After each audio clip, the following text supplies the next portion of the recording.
আমলকি দিয়ে বানিয়ে ফেলুন খুব ঝটপট লোভনীয় আচার। প্রথমে আমলকিগুলো ভালো করে ধুয়ে নিন। প্রেসার কুকারে 5-6টা সিটি দিয়ে নামিয়ে নিন। তারপর একটা পাত্রে জলটা ঝরিয়ে রেখে দিন।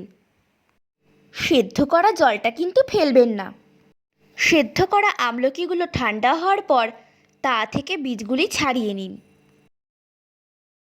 এবার চলে আসি মশলা তৈরিতে।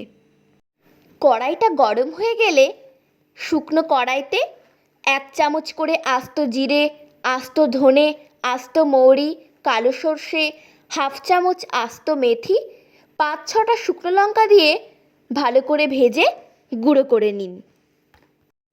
এমনভাবে গুঁড়ো করবেন যাতে মশলাটা দানা দানা থাকে।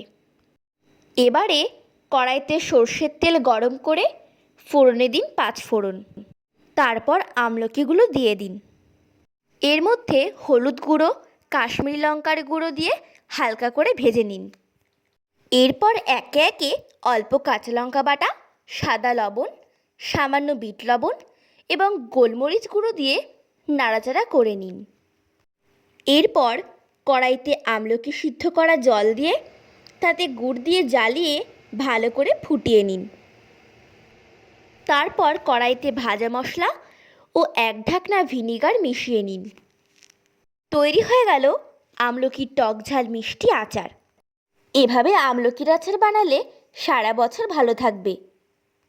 সকলে ভালো থাকবেন, সুস্থ থাকবেন। দেখা হবে পরের ভিডিওতে।